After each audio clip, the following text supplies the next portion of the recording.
Jai Hind, future officers. This is Siddharth, and I welcome you to the DTL, your one stop for all your defense inquiries.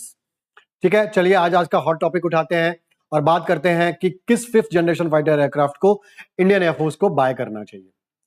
So coming to the background, तो आपको ये पता होना चाहिए कि arrow India 2025 होने वाला है और उस एयर डेमोन्स्ट्रेशन और एयर टेक्नोलॉजी डेमोन्स्ट्रेशन में ये दोनों एयरक्राफ्ट भी आने वाले हैं. That is F-35 Lightning II and Su-57 Talon.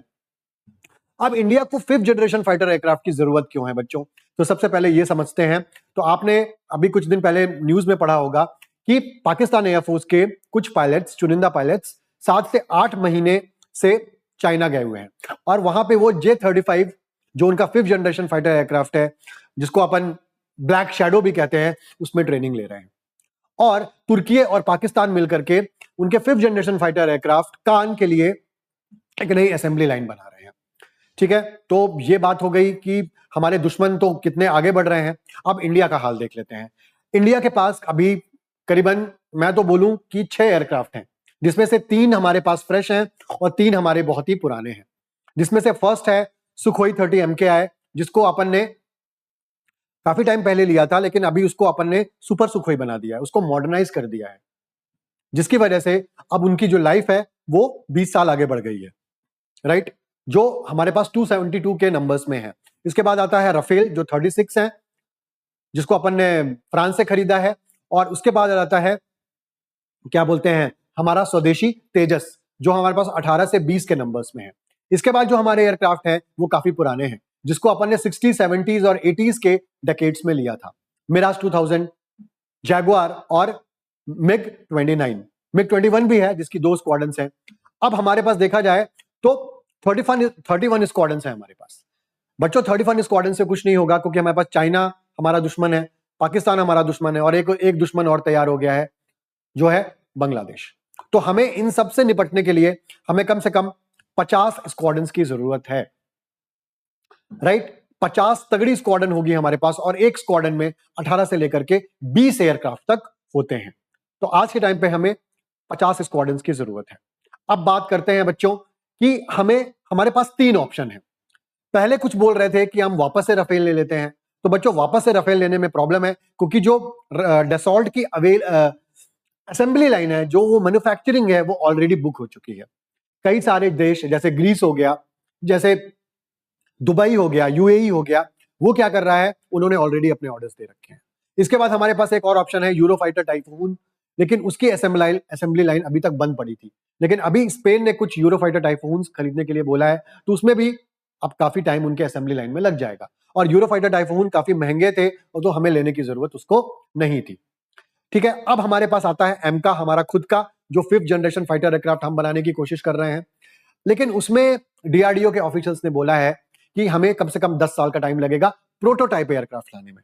जी हाँ बच्चों, प्रोटोटाइप एयरक्राफ्ट आएगा, फिर एयरक्राफ्ट को चेक किया जाएगा, फिर इंडियन एयरफोर्स को दिया जाएगा. इंडियन एयरफोर्स उसमें से प्रोज निकालेगा, कॉन्स निकालेगा, तो उसमें भी 3-4 साल चले जाएंगे.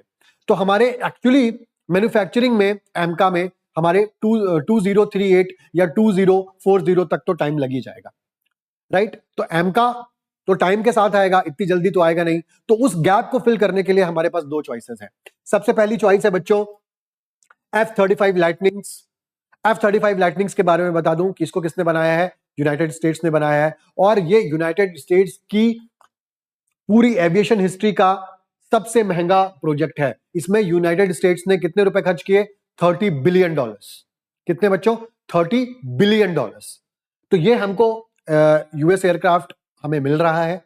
इसके 3 वर्जन है. जो A वर्जन है वो एयरफोर्स यूज करती है, B जो है उसको मरीन कॉर्प यूज करती है, और जो C है वो वहां की नेवी यूज करती है. तो हमें A के लिए ऑफर आया है. ये दुनिया का सबसे एडवांस फाइटर जेट है आफ्टर F-22 रैप्टर. ये conventional take off and landing भी कर सकता है और vertical take off and landing भी कर सकता है. मतलब अपनी जगह से ही ये उठ जाएगा और उड़ान भर लेगा. ये चलता फिरता सुपर कंप्यूटर है, और इसके जो पूरे सिस्टम्स हैं वो AI है, AI से मैनिपुलेटेड है. और आप इसमें जो HUD डिस्प्ले दिया हुआ है, हेड अप डिस्प्ले दिया हुआ है, बहुत ही अच्छा है. तो ये तो इसकी खूबियां हो गई. और अगर इसकी कॉस्ट की बात करें तो ये करीबन 1800 करोड़ में हमें पड़ जाएगा. ठीक है ना. जब हम फुल्ली लोडेड राफेल के लिए 1600 करोड़ रुपए दे सकते हैं, तो हम थोड़ा सा पैसा और लगा करके अच्छी सी टेक्नोलॉजी भी खरीद सकते हैं। तो ये बात हो गई कुछ अच्छी चीजें। अब बात है बच्चों की, हम यूएस गवर्नमेंट के साथ डील कर रहे हैं बच्चों। तो यूएस गवर्नमेंट में जो अभी जो वहां के प्रेसिडेंट है वो एक बिजनेसमैन है, ट्रंप। तो जो लॉकहीड मार्टिन है जो इस एयरक्राफ्ट को बनाती है, उसकी जो असेंबली लाइन है वो बहुत अच्छी है। 120 से 130 एयरक्राफ्ट वो हर साल बाहर निकाल देते हैं। तो अगर इंडिया अच्छी तरीके से ट्रंप के साथ नेगोशिएट करे, अच्छी तरीके से बात करे, तो हो सकता है कि ये एयरक्राफ्ट हमें 2-3 साल में हमें 2 स्क्वाड्रन में मिल जाए, मतलब 36 एयरक्राफ्ट हमें आसानी से मिल जाएंगे, और नेगोशिएट करेंगे तो इसका पैसा भी कम हो जाएगा, राइट।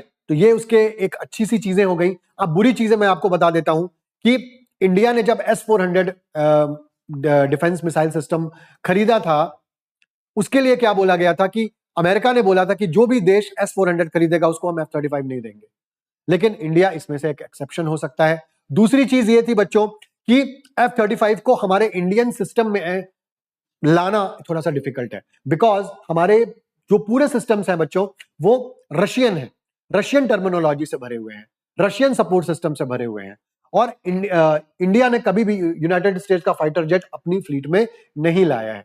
तो ये एक चीज थोड़ा सा डिफिकल्ट हो जाएगी, क्योंकि जो हमारे एवॉक्स हैं, जो हमारे हार्डवेयर सिस्टम है, जो हमारे डिफेंस मैकेनिज्म है, जो हमारे टैंकर्स हैं, वो सारे के सारे रशियन उससे भरे हुए हैं। जो हमारे टेक्नीशियंस हैं, जो हमारे पायलट्स हैं, वो रशियन प्लेन्स को उड़ाना जानते हैं, अमेरिकन प्लेन से उनका भी पाला नहीं पड़ा है। लेकिन अमेरिका के प्लेन से एक बार अगर हमारे पास आ जाएंगे तो हमारी आदत भी बन जाएगी और हम बहुत अच्छी तरीके से उसमें से इंक्लूड भी हो जाएंगे। और अमेरिका के साथ, इस एयरक्राफ्ट के साथ एक और प्रॉब्लम है कि जब अमेरिका अपना कोई एयरक्राफ्ट किसी को देता है तो उसमें कई सारे क्लॉज होते हैं। तो पहला क्लॉज ये है कि इसमें कोई छेड़खानी नहीं कर सकते आप, और लॉकहीड मार्टिन के ऑफिशियल्स को हमेशा जहां पे ये एयरक्राफ्ट रहेंगे उसका एक्सेस मिलना चाहिए, राइट। और जब भी आप इन एयरक्राफ्ट को किसी युद्ध में यूज करोगे तो पहले अमेरिकन गवर्नमेंट से आपको परमिशन लेनी पड़ेगी कि किसी देश के खिलाफ आप जा रहे हो, अमेरिका का दोस्त तो नहीं है। तो इंडियन एयरफोर्स ने इसके लिए काफी बातचीत की है और बोला है कि ये हमारी ऑपरेशनल सोवरेनिटी के अगेंस्ट है। हम आपको पैसा दे रहे हैं, आप हमें सामान दे रहे हो, इसके बाद हम क्या कर रहे हैं क्या नहीं कर रहे हैं ये हमारी रिस्पॉन्सिबिलिटी है। हाँ, ये है कि आपकी चीज का मिसयूज नहीं किया जाएगा, राइट। तो ये इसके साथ बहुत सारी प्रॉब्लम है, और अमेरिका का इतिहास रहा है कि वो हमें धोखा दे देता है। लेकिन हमारा जो मेन दुश्मन है वो चाइना है, क्योंकि चाइना, अब आप कुछ लोग बोलेंगे कि चाइना से दोस्ती कर लो तो सारी की सारी प्रॉब्लम खत्म हो जाएगी। तो बच्चों ये बात है कि चाइना से आप कभी भी से दोस्ती नहीं कर सकते हो, वो दोस्ती लायक नहीं है, राइट। 1949 में जब चाइना नया बना था, रिपब्लिक ऑफ चाइना, तो सबसे पहले उसको रिकॉग्नाइज किसने किया था? इंडिया ने किया था। जब सिक्योरिटी काउंसिल की परमानेंट सीट हमें ऑफर हुई थी तो हमने अपनी ऑफर को छोड़ करके उसको ऑफर दे दिया था, जो कि बहुत बड़ी ब्लंडर थी हमारे first prime minister Jawaharlal Nehru की, राइट। हमने इंडी चीनी भाई भाई पंचशील के सिद्धांत भी दिए, लेकिन हमेशा चाइना ने हमें धोखा दिया। तो चाइना के साथ हमारी दोस्ती होगी ये तो पॉसिबल नहीं है। हाँ, चाइना हमारे दुश्मनों को जरूर पालेगा, ठीक है ना। तो जैसे आप देख सकते हो कि चाइना का हाथ पूरा का पूरा किस पे रहता है? पाकिस्तान पे रहता है, और पाकिस्तान को वो अपने फाइटर जेट्स भी दे रहा है, राइट। तो मेरे हिसाब से F-35 लाइटनिंग हमारे लिए एक बहुत अच्छा ऑप्शन प्रूफ हो सकता है। चलिए अब बात करते हैं Su-57 की। Su-57 रशिया में बना हुआ है, सुखोई हम पहले भी यूज कर चुके हैं, अब हम दोबारा यूज करना चाहते हैं। और आपको ये बात पता होनी चाहिए कि जब 2016 में इसको बनाने का काम चालू हुआ था, उसमें इंडिया भी इसमें शामिल था, और हमने 300 मिलियन अपने रुपए भी इसमें लगाए थे, लेकिन हमारी आशाओं के अनुरूप नहीं बन रहा था।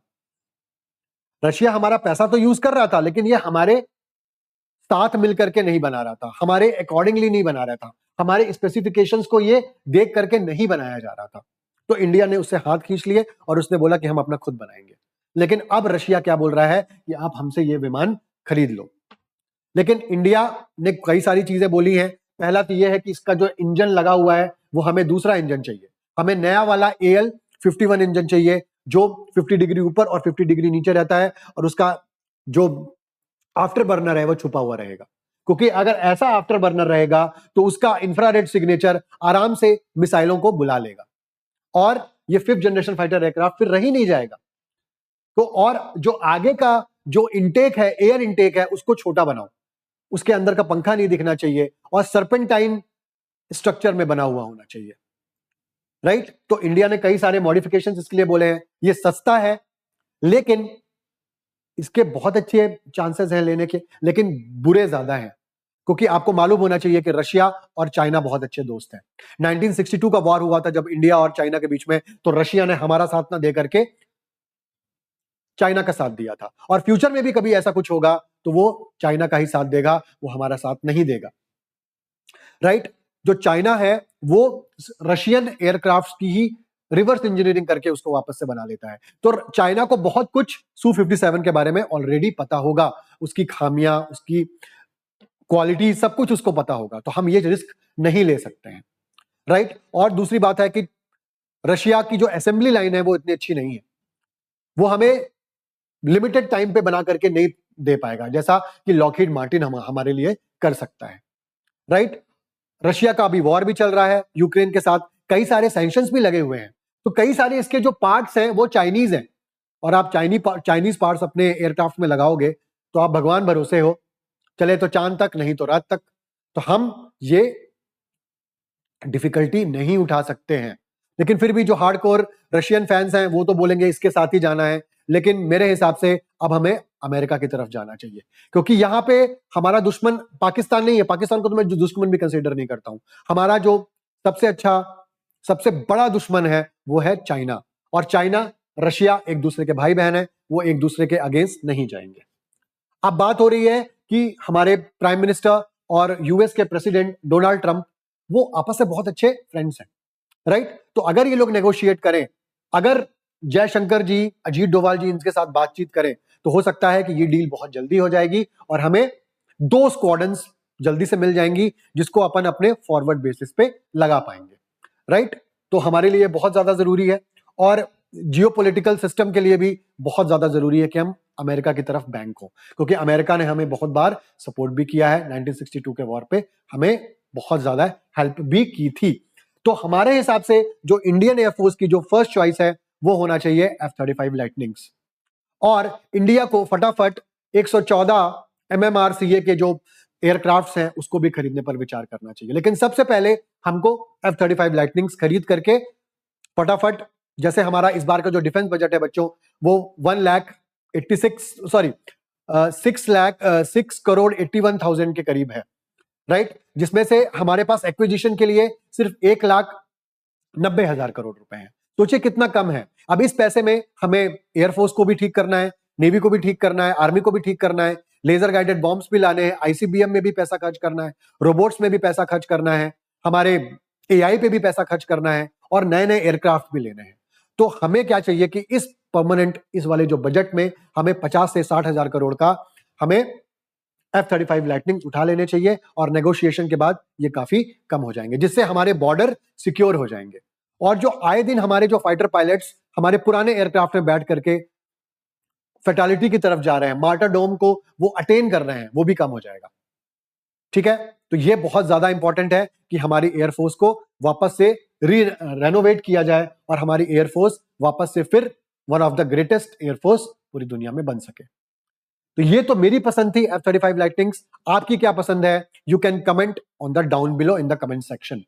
If you like this video, please subscribe to the channel, like to this video, and for these kind of a videos we will meet up in upcoming sessions. Till then, stay healthy, stay fresh, and Jai Hind.